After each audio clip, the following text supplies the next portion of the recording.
আসসালামু আলাইকুম। কেমন আছেন আপনারা? সবাই ভালো আছেন? আলহামদুলিল্লাহ, আমিও ভালো আছি আল্লাহর রহমতে। আজকের নতুন একটা ভিডিও নিয়ে আসলাম। আমার বিলেই বাবু, এই যে দেখেন আপনারা। ভিডিওটি ভালো লাগলে সাবস্ক্রাইব করে দেন। থেকে তেলটা আমি এই পাতিলে নিয়ে নিচ্ছি। পেঁয়াজগুলো কেটে সুন্দর করে রাখছি। এখন পেঁয়াজগুলো দিয়ে দিচ্ছি। টমেটো আর মরিচটা দিয়ে দিব। এখানে আদা বাটা, রসুন বাটা, একটু পেঁয়াজ বাটা আর মশলা বাটা, জিরে বাটা, ধনে বাটা একসঙ্গে আমি এগুলো দিয়ে দিলাম। ওই ইফতারির টাকা আর আছে ফেতরার টাকা, তাই না? ব্যাস পাঠা দিয়ে দেবে না। ও তো রোজা শুরু হইলে তারপর তো ফেতরার টাকা পাঠা দিয়ে দেবে না। হ্যাঁ হ্যাঁ, আগে দিতে হবে সেই ইফতারির টাকা।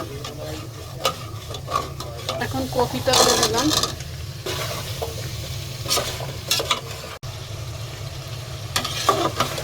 কফিটাকে সুন্দর করে কষানো হয়ে গেছে।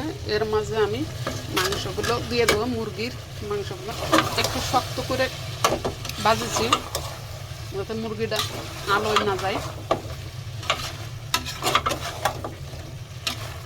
কষানো হয়ে গেছে। এখন আমি ঝোলের পানিটা দিয়ে দেবো। পানিটাকে আমি একবার টকবক করে গরম করে নিচ্ছি। গরম পানি দিলে কি হয় যে সাথে সাথে অমনি বলকটা চলে আসে আর তরকারিটা কাঁচা হয় না।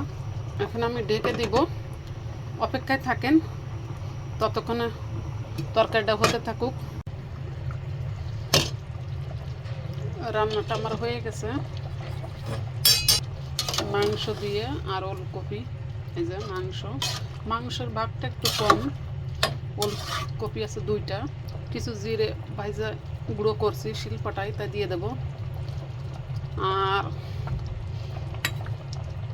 আগামীকাল পরশু 2 দিন পরেই তো রমজান আসছে। সবাই দোয়া করি সবাই যেন সুস্থ শরীরে আল্লাহ যেন সবাইকে রমজানে রোজাগুলো রাখার তৌফিক যেন দান করে, ইবাদত বেশি বেশি করার তৌফিক যেন দান করে।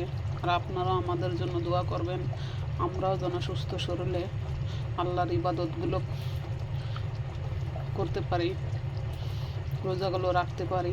আল্লাহ যেন সেই তৌফিক যেন দান করে। আপনারা সবাই দোয়া করেন। আসসালামু আলাইকুম। কি করলে?